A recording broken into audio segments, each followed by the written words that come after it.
Good morning. Good morning if you're watching this live, and if you're watching this at some other time of the day. Hello, how are you? I'm sure glad you've tuned in. Welcome to this worship service of the Unitarian Universalist Congregation of Salem, where we respect and observe the democratic processes, because this form of governance gives everyone a voice and a vote. It's spiritually grounded, it's fair, and it's mutually enriching. Our democratic heritage, both in our religious association and in our nation's history, is a vital one, and it was desecrated in our nation's capital on January the 6th, a day that will live in infamy. During this time, we are profoundly concerned for the soul of our nation. Many years ago, I was living and working in Washington, D.C., and late one spring afternoon, I was picking up some documents from the United States Capitol. It's a building I had often been in, but this time was different because I found myself all alone in the rotunda of the Capitol. And I gazed up at the slanting shafts of sunlight shining down on paintings of the nation's founding. I had the room all to myself. And when I realized this, I was overwhelmed with a sense of awe that I stood alone in this room. And I felt gratitude for all that this room represented, the loftiest hopes and dreams of our forebears. The American dream, the American vision is at its best a universal vision of a beloved community of people who represent all races and creeds and colors from around the world. And even as I had the room to myself, I knew that this room, this vision, belongs to all of us. And that room has now been desecrated at the instigation of someone who has served the highest office in the land in the lowest possible ways. And he has disgraced himself and greatly damaged our democracy. He has misled his followers with an unending fountain of lies about the integrity of the recent election. He is a traitor. He is a traitor who instigated a mob to overturn the will of the people. The damage he has done to democracy far exceeds what the mob did to our Capitol building. It is tragic. It's sad beyond words. When something has been desecrated, what do we do? I look to the example of Representative Andy Kim of New Jersey, who, after the failed insurrection, he spent hours cleaning up our Capitol, the heart of our democracy. He wanted to clean it up so that the sun would not rise on the trash and the destructive desecration he saw that day. And in doing so, Representative Kim began the reconsecration in which we must all join. When there is a desecration, we reconsecrate. Even as we face uncertain days, we know that those who seek to attack us may cause harm, but they will not succeed. They will not succeed. So welcome to the Unitarian Universalist Congregation of Salem, where we seek to reconsecrate that which has been desecrated by helping to clean up our national messes, by rededicating ourselves to the common good. And a good step in that direction is to hearken to the example of the one whom we will honor in our service today, Martin Luther King Jr., truly a great American. Welcome. Our opening hymn today is One More Step. It's number 168 in the gray hymnal. One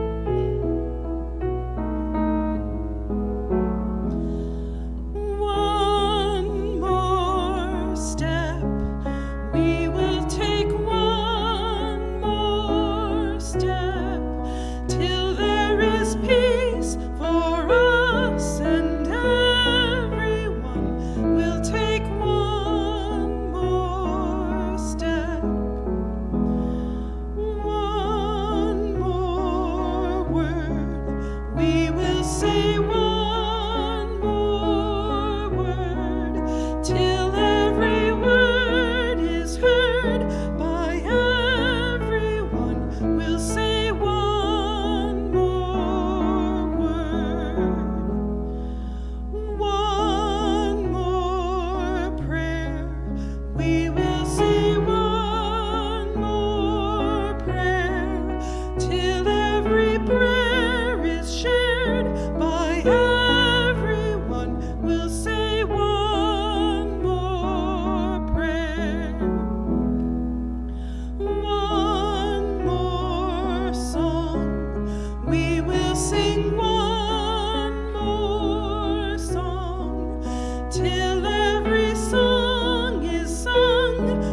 we gather with full knowledge of our shortcomings.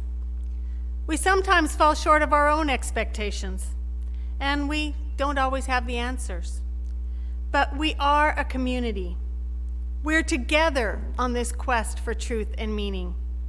May these words give us courage and hope. Please join me as we speak our affirmation. Love is our doctrine. Compassion is our way. Here we seek to create a joyful home for free religious exploration. Build a community of caring fellowship, nurture the hopes, and serve the needs of our world. May we light these chalices to serve as a torch to light the way, as a fire to warm our hearts, as a spark of love and kindness to share with others.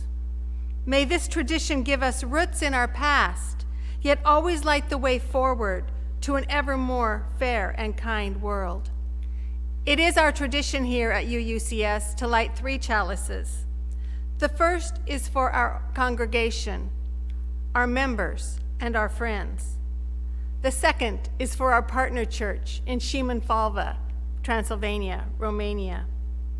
And the third is for our children and youth who will become the keepers of the flame. Please join me in singing the flame into light. Rise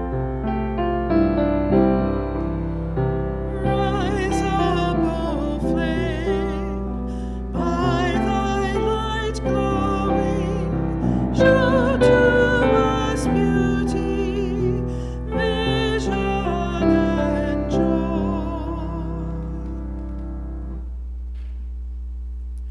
Please join us for the live Zoom religious education exploration program at 9:45 on Sunday mornings, or the youth group meeting, which happens on Thursdays at 5 p.m.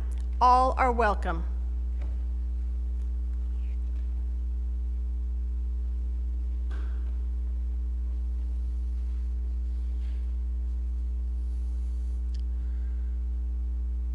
Take a deep breath. Maybe another one too. Bring yourself into this moment.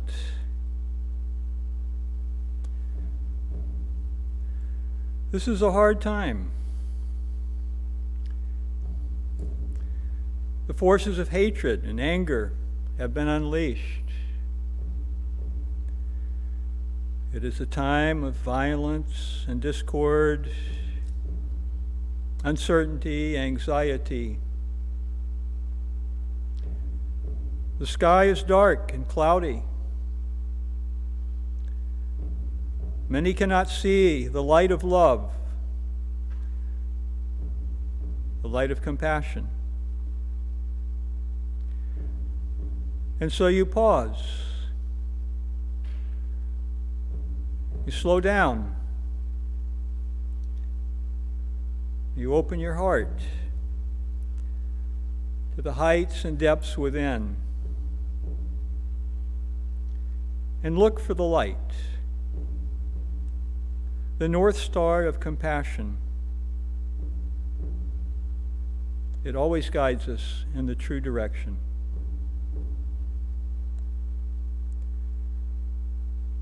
Where is compassion guiding you now? Where is compassion calling you to go?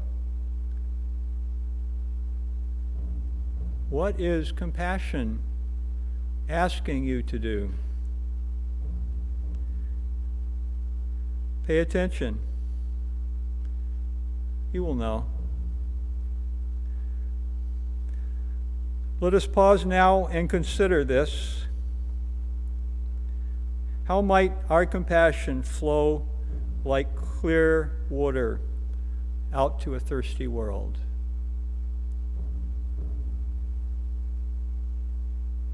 Think of how your compassion will flow in this world. To whom? For what? How?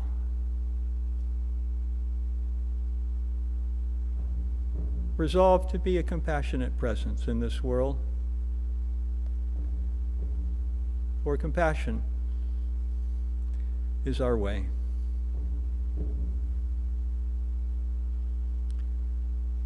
And gratitude.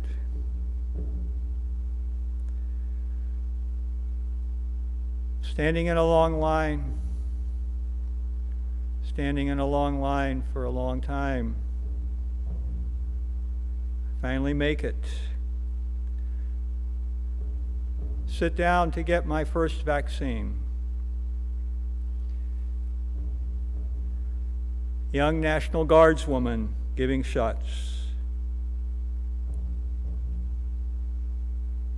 What do you do? She asks. Minister, what's your favorite Bible verse? While I'm answering, I'm unaware of the shot she just gave me.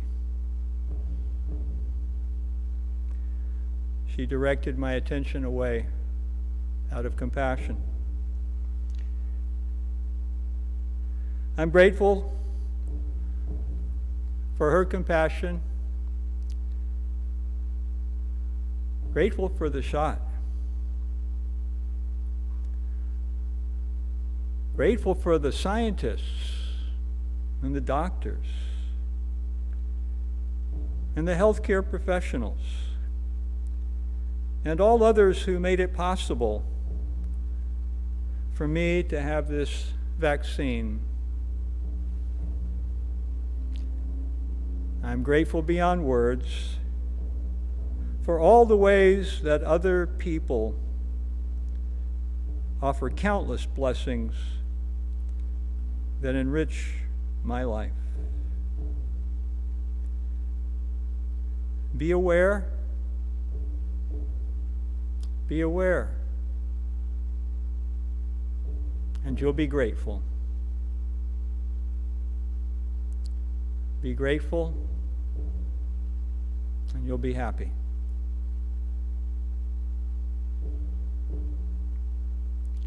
So be aware and be happy. Gratitude, compassion, these are the paths we walk. Amen.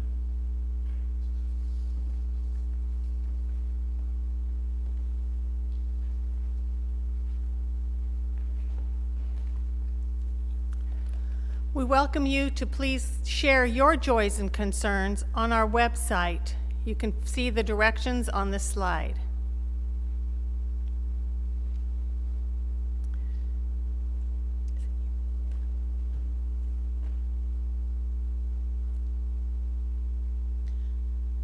Our pastoral hymn today is We Shall Overcome. It's number 169 in the gray hymnal.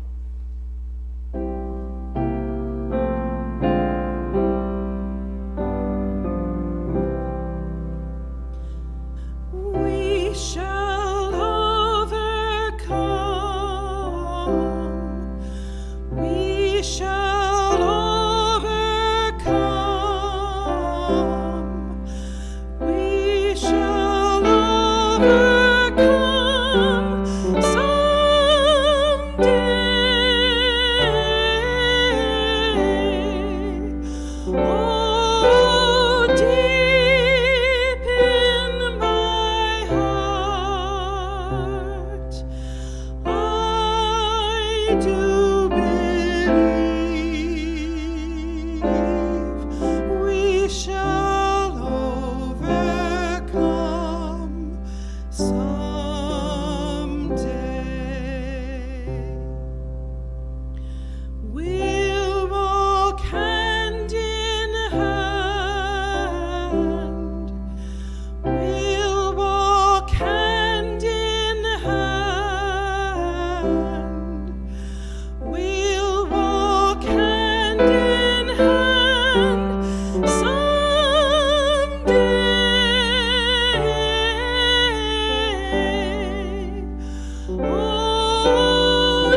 do believe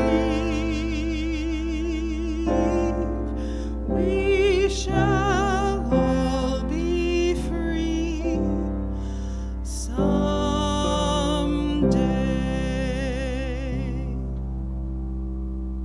We shall live in peace. We shall live in peace.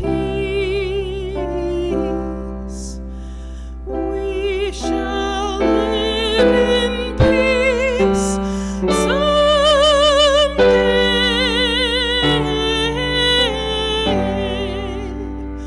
Oh, deep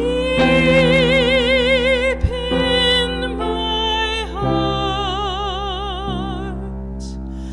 I do believe we shall live in peace someday.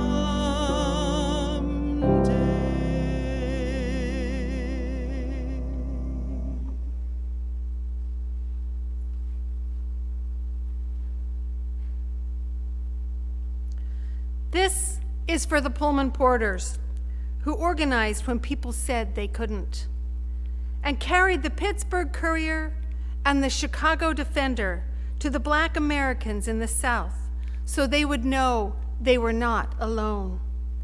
This is for the Pullman porters who helped Thurgood Marshall go south and come back north to fight the fight that resulted in Brown versus Board of Education, because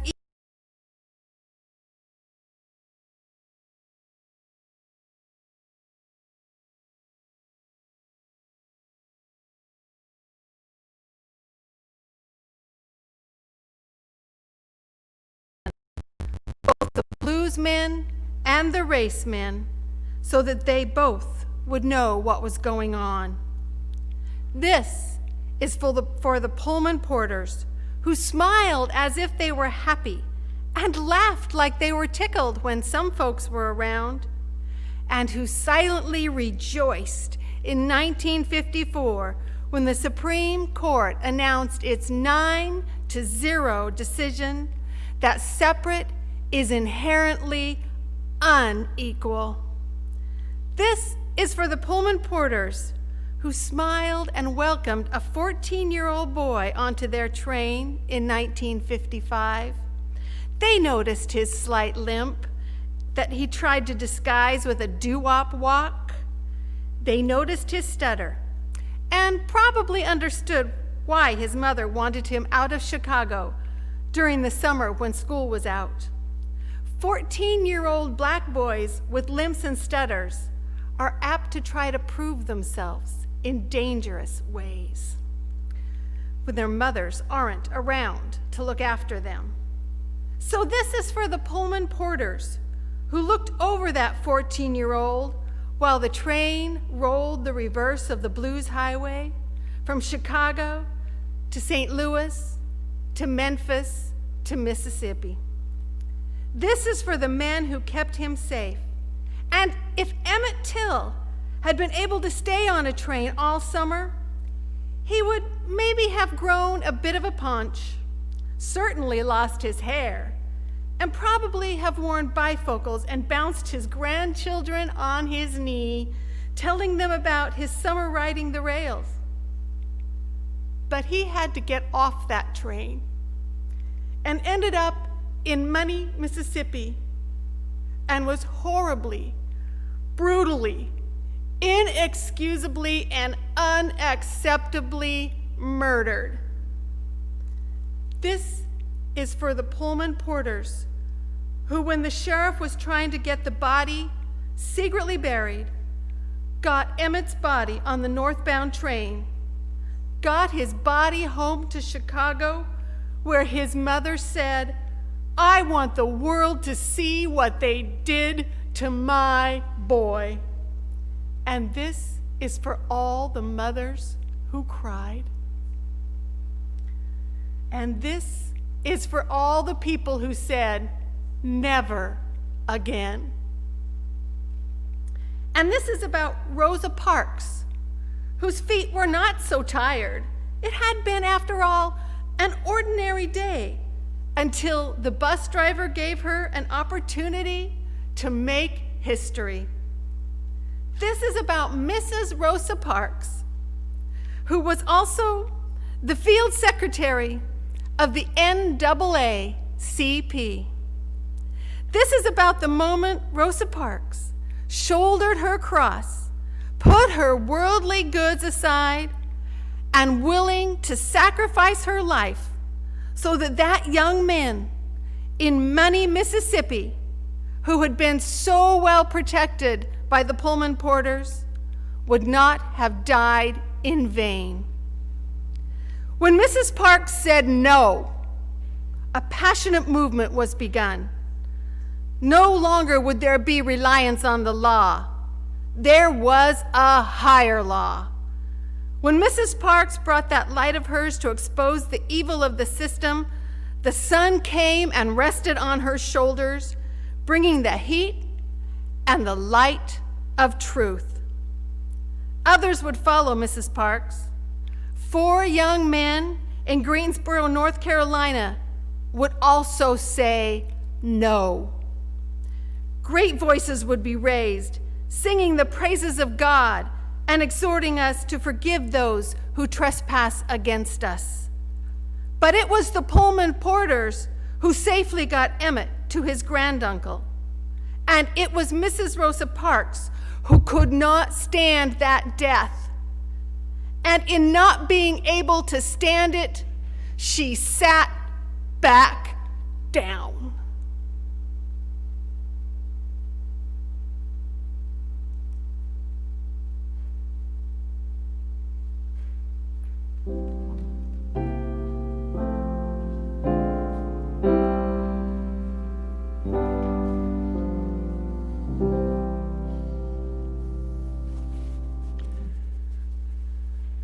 Thank you, Janet, for that powerful reading.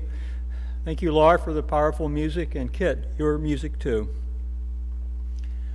You know, the first image I ever saw of Martin Luther King Jr., I can still see it too. It was a dreadful image. It was a dreadful image the first time I saw an image of Dr. Martin Luther King Jr. It was on a bumper sticker that showed his head on the body of a rat, and it said, King Rat.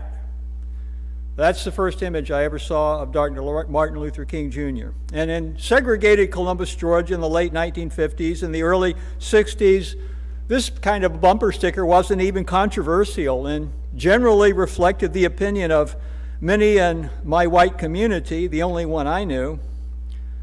But I just knew that something was not right with this level of vicious hatred, but I was really too young to understand what was going on. I had no idea that nearby, very nearby Columbus, Georgia, a little bit over to the west in Montgomery and to the east in Atlanta, this black preacher who was so despised and reviled by those around me was rising above this hatred so that we could all be inspired to rise above the anger and hatred in our world and find a better way.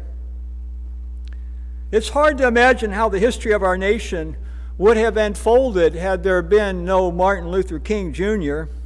It's hard to imagine how the history of our nation would have unfolded if there had been no Martin Luther King Jr. It's not hard to imagine that another charismatic black leader could have arisen to prominent leadership in the civil rights movement if King had never been born. That's not hard to imagine. But the likelihood that whoever the leader was that would have appeared in King's place, the likelihood that they would have accomplished what King did in his too short life, 39 years, it strikes me as exceedingly remote. Fortunately for our nation, Dr. King did exist. The concern now is that as the memory of his life and ministry fades and becomes more remote, we are increasingly vulnerable to shrunken down, distorted incomplete images of who he really was, images that failed to recognize his full stature and what he represented. And this is not just a matter of having a full, accurate historical record. It's a matter of understanding the fullness of Dr. King's message and his methods, because we need this. We need this to empower us to complete the journey he helped us begin. When King was alive, our own government sought to deface his image by destroying his reputation. They threatened him and even tried to coerce him into committing suicide. This scandalous behavior of the FBI is a matter of historical record. And yet it was their reputation, not King's, that was damaged by J. Edgar Hoover's cruel and clumsy efforts. Yet such failed and futile efforts to destroy King's reputation, the ugly efforts that I saw in my own life when I was young, that's not the problem that we face today. What concerns me is something more subtle and insidious. Consider, in 1963, King delivered his I Have a Dream speech in Washington, D.C. I think it's probably the most famous speech in American history. And it is a beautiful speech, inspiringly delivered in King's cadenced and compelling voice. But this speech now is almost always heard out of the context of King's fuller vision for America.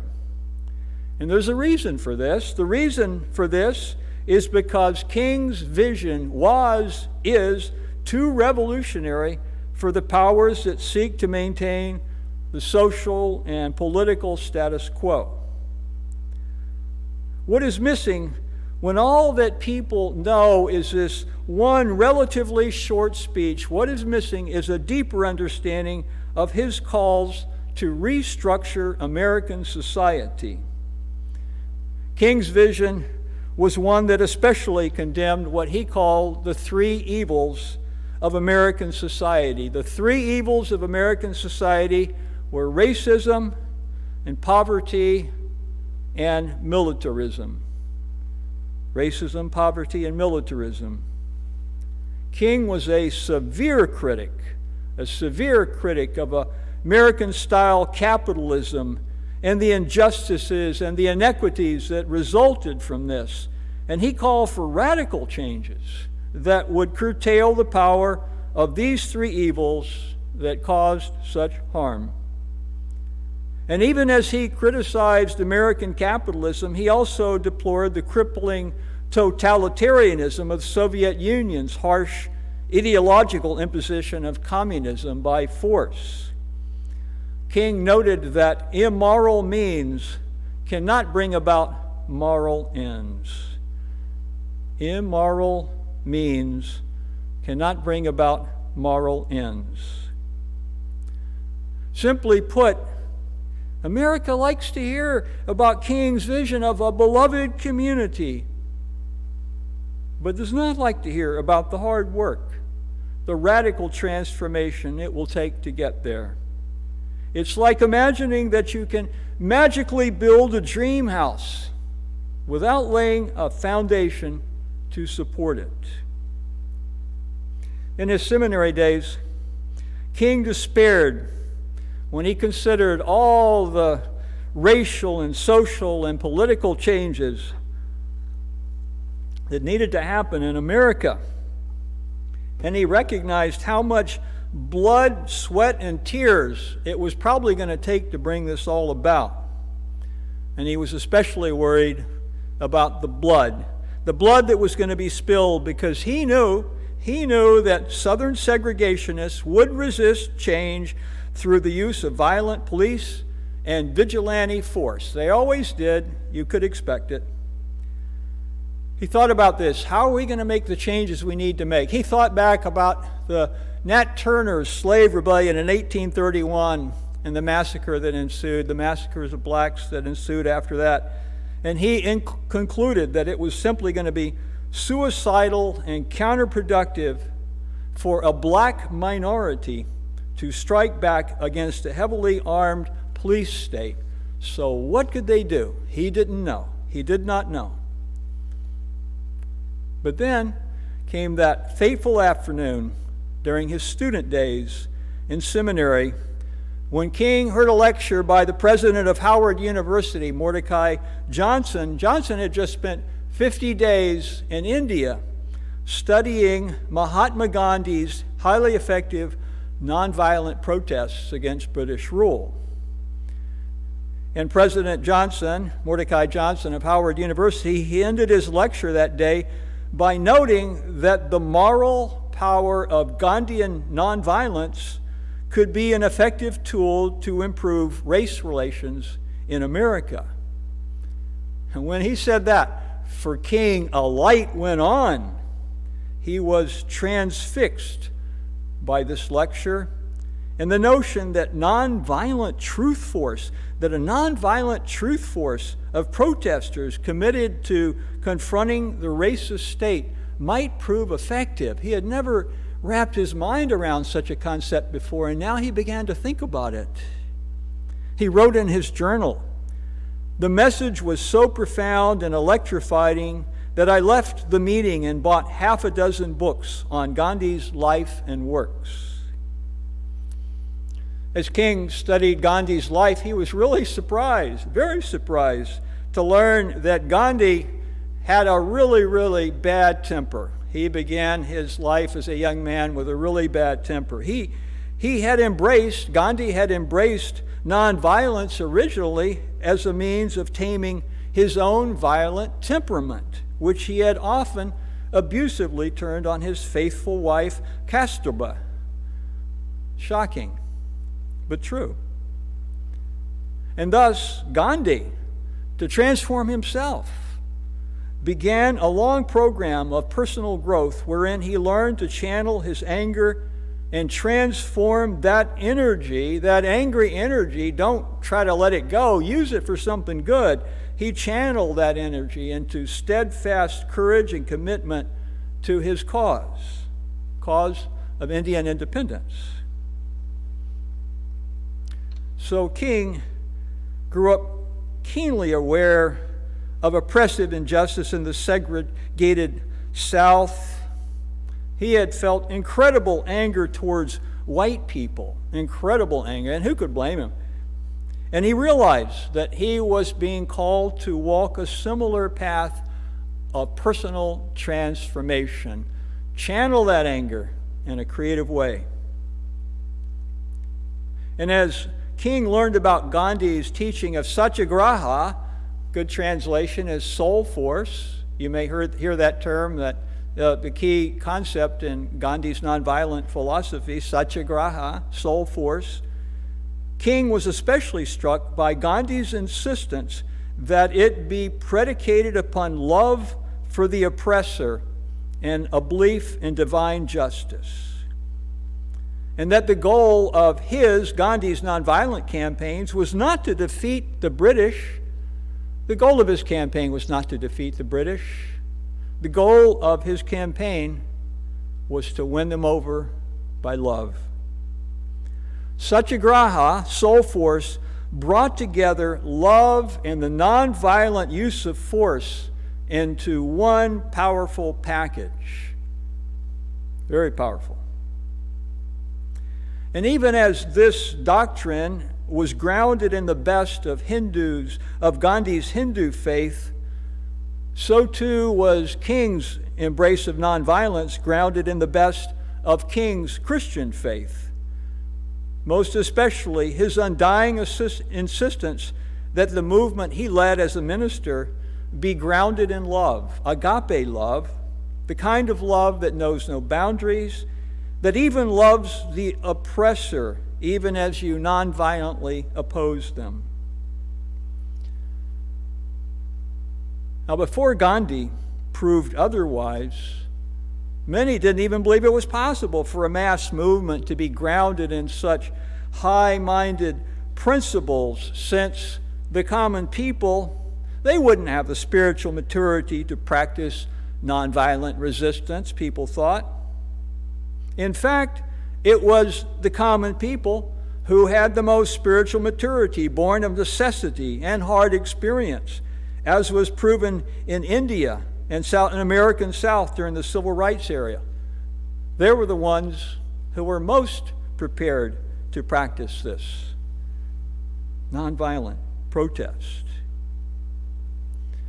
Even so, even today, there are many skeptics who consider the successes of Gandhi and King in using nonviolent philosophy, well, those were special circumstances. Those are exceptions, they say.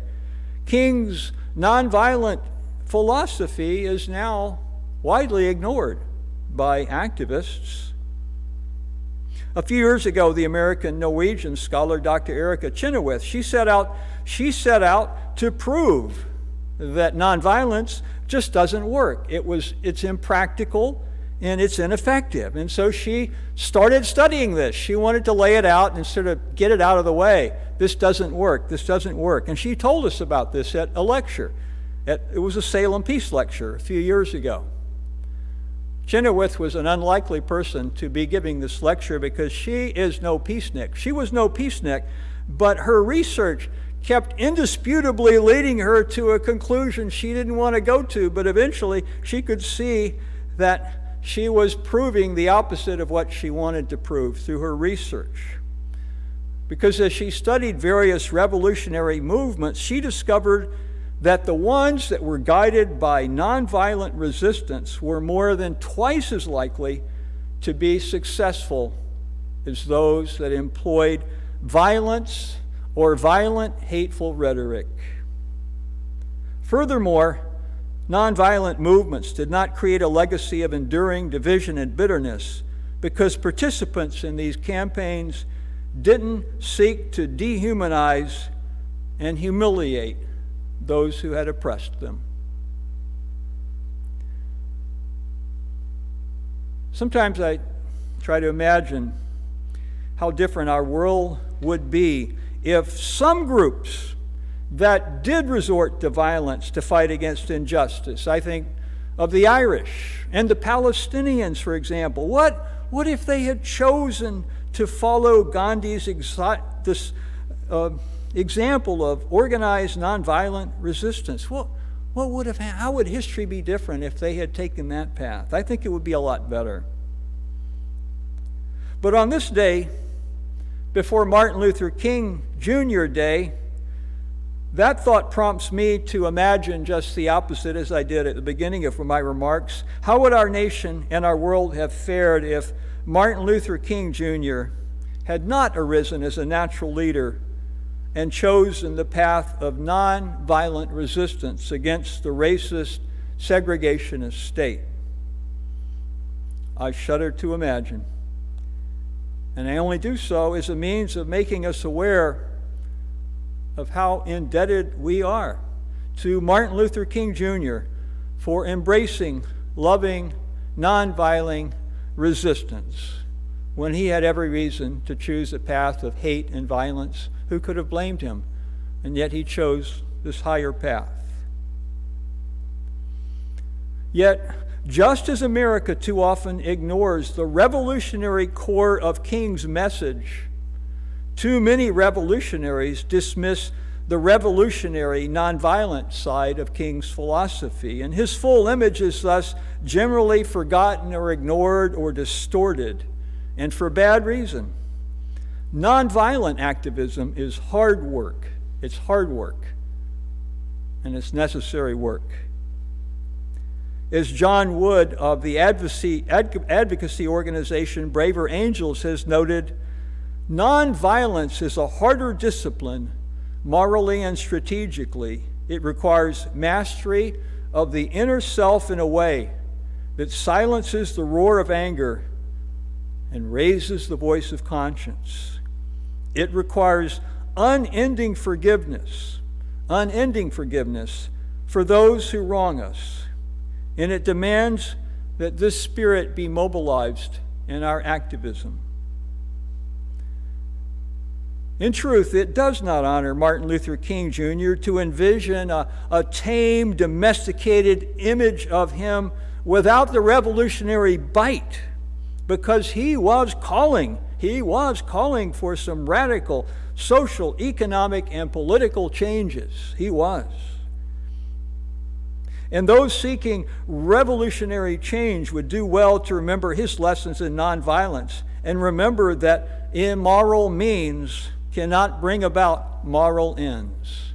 Immoral means cannot bring about moral ends. The changes we need to make requires a radical love whose dying embers in our polarized nation need to be fanned back into life, now more than ever.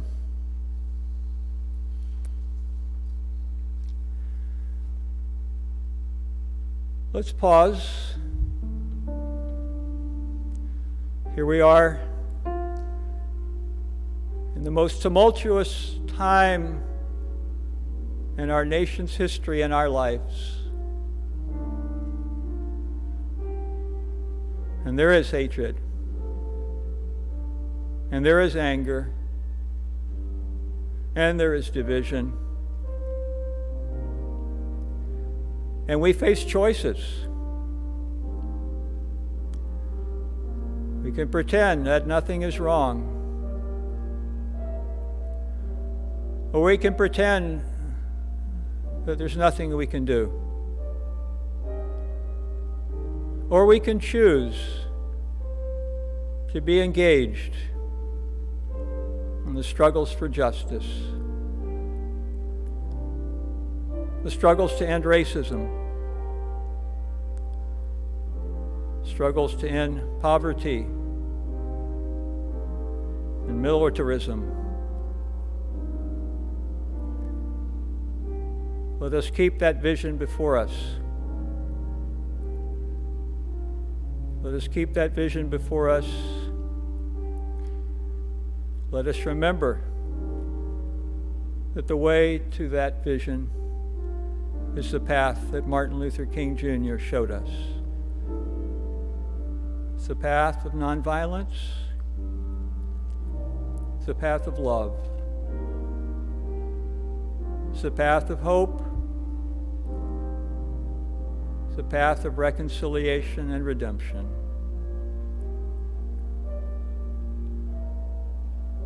And so we remember this great soul who died so young. We remember his full image that we might fulfill the promise that he showed us, the promise of a dream.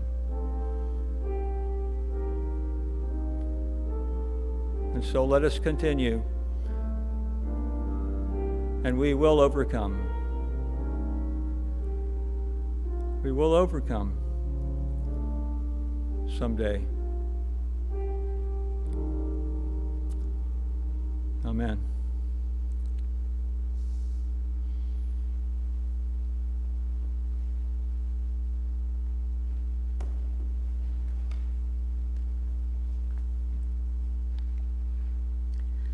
Change will not come if we wait for some other person or some other time.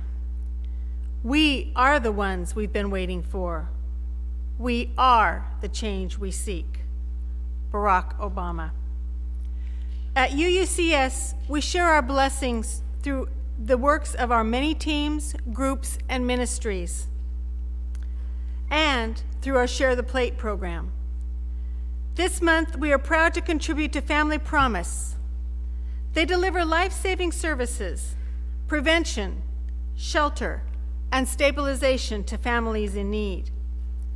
Families with children make up a third of the homeless population in Marion and Polk counties. Your contributions make a difference and are greatly appreciated. You can donate by going to our website and clicking on Donate, or by sending your contributions here to UUCS.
Reverend Rick will light our social justice lantern to symbolize the carrying out of the light in each of us into the greater world.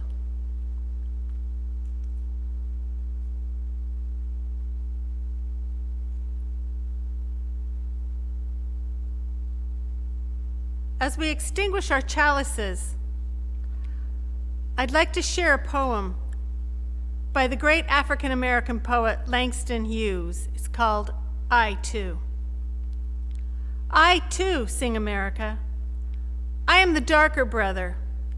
They send me to eat in the kitchen when company comes, but I laugh and eat well and grow strong. Tomorrow, I'll be at the table when company comes. Nobody'll dare say to me, eat in the kitchen, then. Besides, they'll see how beautiful I am and be ashamed. I, too, am America.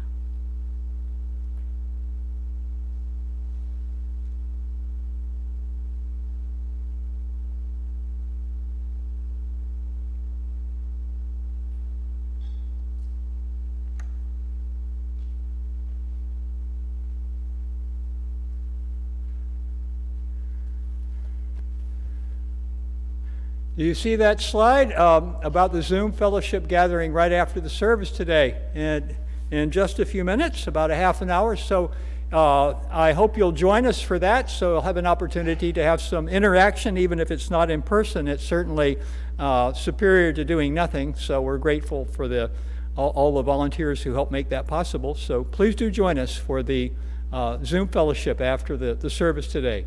You can see the Zoom registration information on our website. Also, I just want to draw your attention to some of the announcements for our congregation, and you can read about those more on the website. But I wanted to mention that Habitat and Hope Village are having information sessions on Wednesdays at 6:30 until February the 7th, when we'll be having a congregational meeting to vote on whether or not to lease some property to Habitat and Hope Village. And I will be speaking about this from the pulpit on the last Sunday of the month, so we'll learn a lot more about that then. Also wanted to show you some prayer flags. Have you come by to make your prayer flag yet? You can see the prayer flag slide, but I've got a bunch of beautiful prayer flags here on the pulpit that I can show you. Here are some that were made yesterday. There's a good one. And here's a good yin-yang one. I'm trying to excite you. Oh, this is, somebody did some stitching and a beautiful prayer flag. I'll show you one more. I have to show you this one.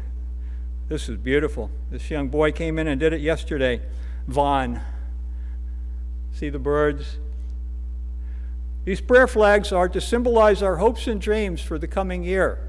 And so I hope that you will schedule a time either to come in and make your prayer flag here, or just let us know that you would like a prayer flag, and we'll mail you the materials and instructions on how to make one. We want to fill this sanctuary with prayer flags, so please do make one. I think that's enough for the announcements. You can read the rest in our order of in our website and the slides that were projected. Thank you. Our closing hymn today is Lift Every Voice and Sing. It's number 149 in the Gray Hymnal. We're going to sing verses 1 and 3.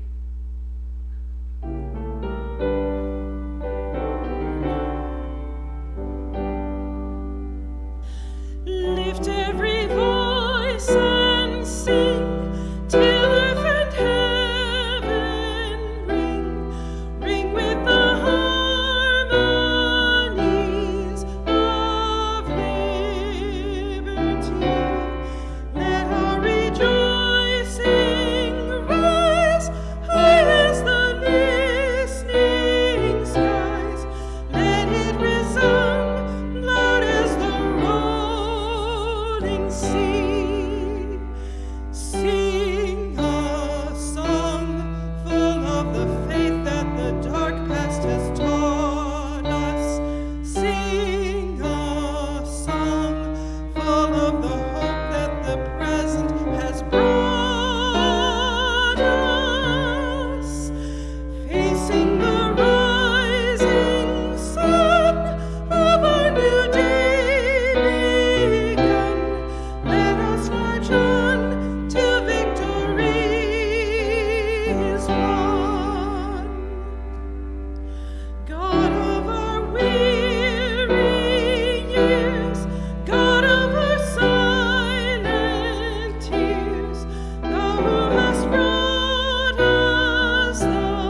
Please join your hearts with those you love and join me in offering our closing words as a blessing to the world. May faith in the Spirit of life, hope for the community of earth, and love for the sacred in one another be ours now and in all the days to come.